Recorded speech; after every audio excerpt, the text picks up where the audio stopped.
Hi, City Explorers. This is Natalia Da Rocha streaming live from Artscape, Cape Town, South Africa.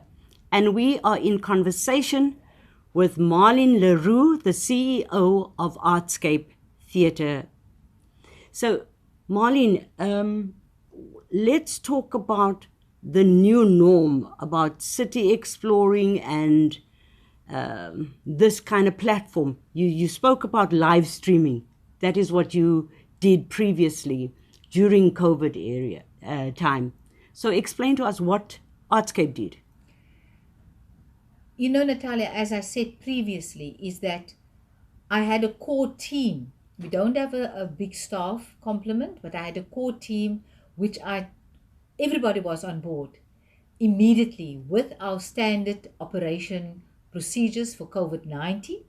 But I made it very clear as a team that we are paid a salary, so we need to give back. So immediately went into motion. We put out a call. Everything that was postponed, we brought back, and we then had a partnership with the city of Cape Town. We gave then Artscape with immediate effect, which we scheduled the venue free of charge, the technical team, and we had, like the international ballet competition, like the jazz that went on, all the streaming with the supply keys, our indigenous music, all of that. We had a full program that was streamed through here at Artscape.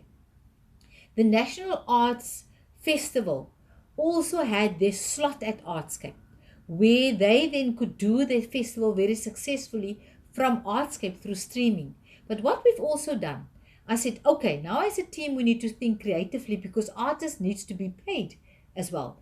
So immediately with the set works, we turn it into dramas for radio.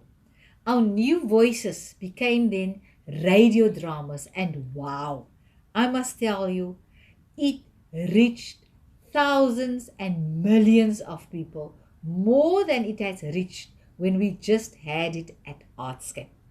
And I want to say the artists that really partnered with us that time, and this time still, that they could see that we could do it differently.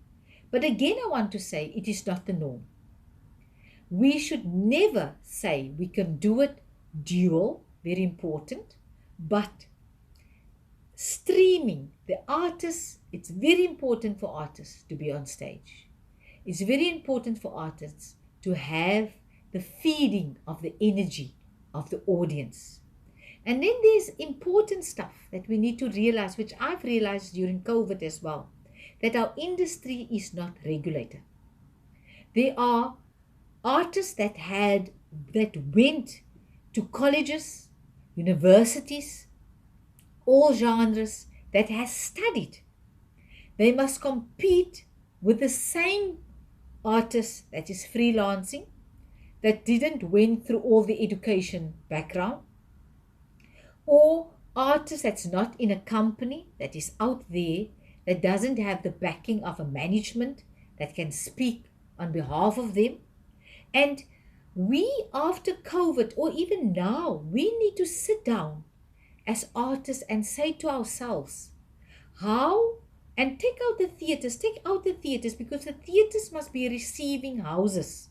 We need to house the artists and the companies. Their work should be showcased here. Theaters must not produce. That is where I think it's very important. We must get the funding for the building, for the next generation, so that this building must be immaculate.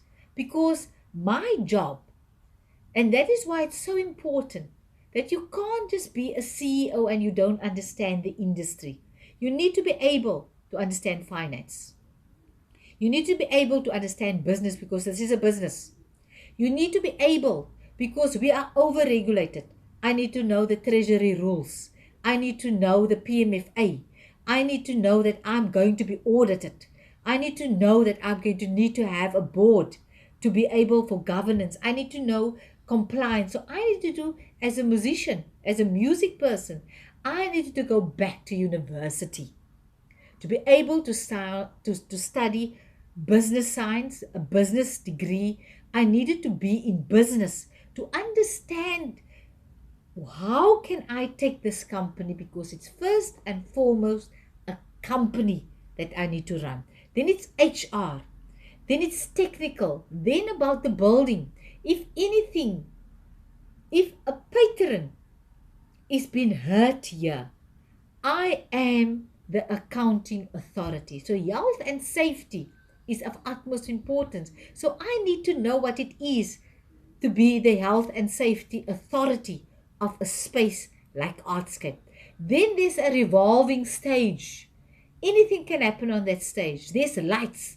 There's all of these magnitudes of sound that is there. This place can burn down in a second if we don't know how to run it properly. So maintenance is of utmost important, because Artscape in itself, it is built on reclaimed land. We're on sea, and people don't realize that. So I need to sit down with engineers every single month. So I would like to say thank you to the provincial government, because for the first time, Natalia, and I'm a woman and I want to say it, and next year we're 50 years. For the first time, just before COVID, I've signed a lease agreement for another 50 years with the provincial government for them owning this building. To the national government, the Department of Sports, Arts and Culture, we also want to thank them, because this is a heritage building. In order for us to serve the community, the creative industry, we need to get the funding for this building. For the city of Cape Town, because this is our partner, it's important that we need to service the broader communities. But how do we use Artscape? Artscape is not just for the performing artists. Artscape is for cultural, because artists must also do work for the sake of them being a professional artist. I want to make it very clear. Artists must not just be used because it's a gig, because it is now a flagship, or it is now Heritage Day. No, it is extremely important that artists needs to be seen as professionals, and it should be treated just like we in sport has icons. We need to have across the board icons in arts as well. That is when I started to say, if arts is not in our schools, how can you keep institutions like Artscape accountable for having the best artists on stage? Hence, we are still doing education as Artscape. It's extremely important. Until we don't have arts equal spread and with equity in schools, we are still going to have the haves and the have not. Okay. This seat that I'm sitting here, I can't keep warm for long. There should be another woman in my place very soon, because then there's something wrong. So I want to say today, Natalia, my pain is women like you, the stalkers of the world, and I can name so many women. You were the persons that should have sat in this chair. But the opportunity was never given to you. So every single day, I make sure that it's not just interns that comes in here. We employ people if we can. And secondly, I'm very clear. I have a clipboard. It's also the time has arrived for persons with disabilities must not just be interns. They must be employed in companies. They must not just be the only Marlene Le Roux in a government institution who has a disability, who is a CEO. So you It don't want, should be the norm yes, that it should be. you don't want them to tick the boxes it need to happen without just, yeah, if you have the qualifications, it need to be there apart from your ability or disability. This is what it's all about. Marlene, COVID and moving forward, Artscape Theatre Centre. Any plans that you think? I know that you've done the streaming, the live streaming with the artists from Artscape, those productions that would have been happening. But going forward, will there be a change in our thinking as to how we deal with audiences, with the artists? Because it's painful if you see and you read about the artists having no money, they've got no work, they do not even have, they can't pay their rent, they don't have food. So where do you see Artscape fit in with the support or help or with programming going further? Natalia, that's a very good question, because it has given me, because of my background, it has given me sleepless nights. It is not even about handouts. It is about the professionalism. It is about the right of people. It is their profession. And when I look at a building like Artscape, it is important that we can't operate the same again after COVID. Before COVID, we have instituted a new type of space, which we call the Innovative Lounge. And I want people to take it up and to start to scheduling it. And it actually has strengthened our ideas even more. Because, as you know, you only get space in a theatre for rehearsals when you have booked to have a production. Before that, to practice your new work, or just to write, or just to have a space, because not all of us have spaces in our homes to be creative.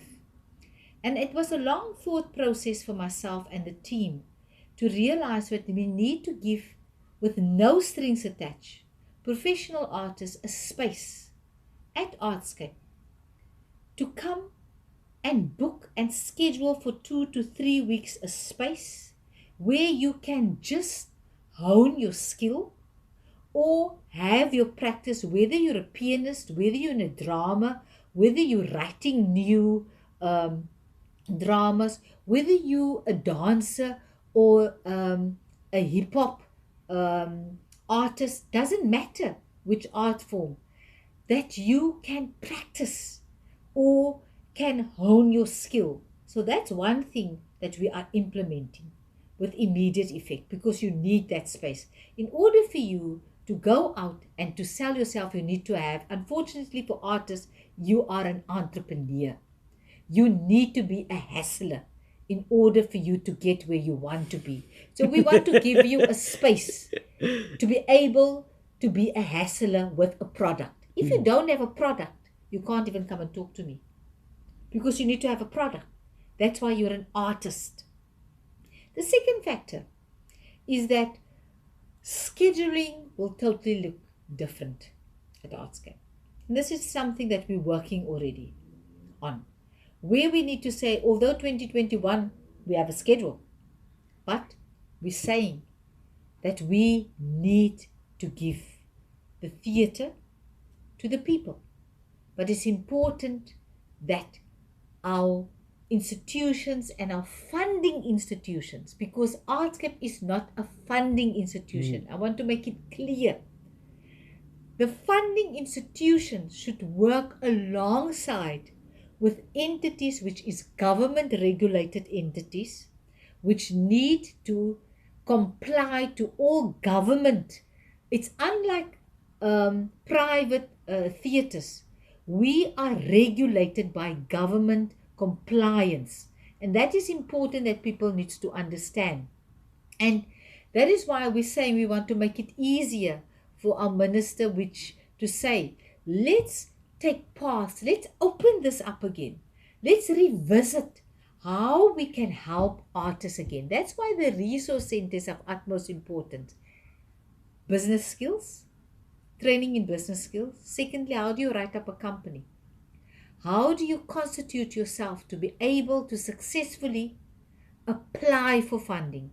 And then also decentralize funding. I want to plead. Our country is too big. I was one of the first chairpersons of the Cultural Commission before I came to Artscape. And the reason why I say this, there I realized when companies apply, arts companies apply, they didn't comply to the PMFA. Then government can't give them money. That's why we've started the resource center downstairs at Artscape. And the resource center was basically to start companies with artists to comply, to be able to get funding from the Cultural Commission. And we're still here, 30 years along the line. We can't say anymore that we don't know anymore. That is why I'm saying COVID-19 was again the big revealer that somehow we can't anymore say we didn't know. We need to say, we need to sit around the table and say, what is the lessons we have learned? Why is our artists still not getting what they're supposed to get? What is in the way that making it so difficult for them to access funding? What is it that we must unlock? And that is the uncomfortable questions. And then I also want to say that we need to look at transformation. What is it that we want to address with transformation? What is it that we need to say to each other and look each other in the eye and say, where is it that we can start to work together? Where you're an actor and we say, how are we doing casting? How are we going to look at our opera company, our contemporary companies? What is currently the loopholes that we need to take ourselves forward? We are a country rich of tremendous talent. But why are we still need to look at handouts? Marlene, well, if there's one thing that you wish that could happen, I mean, I know we are struggling and we're getting our headspace and we need to see the light at the end of a tunnel. What would you say to artists and I wouldn't say a promise, what can you say Artscape would be able to deliver post-COVID? I would like to say to artists, team up. Get your veterans, get your young people, and form companies. Work on a product, Artscape will be there for you. We are ready for you. We've shown our mettle and our strength during COVID to support you. We can even do more. We are motivated. As Artscape, we don't want to be the producers. The challenge we're giving to artists, let you be the producers. Let you be having the product for us to be able to stage you. And that was Marlene Le Roux, CEO of Artscape Theatre Centre. City Explorers from me, Natalia Da Rocha. Cheers. I will see you in a few moments with an interview with a costumier.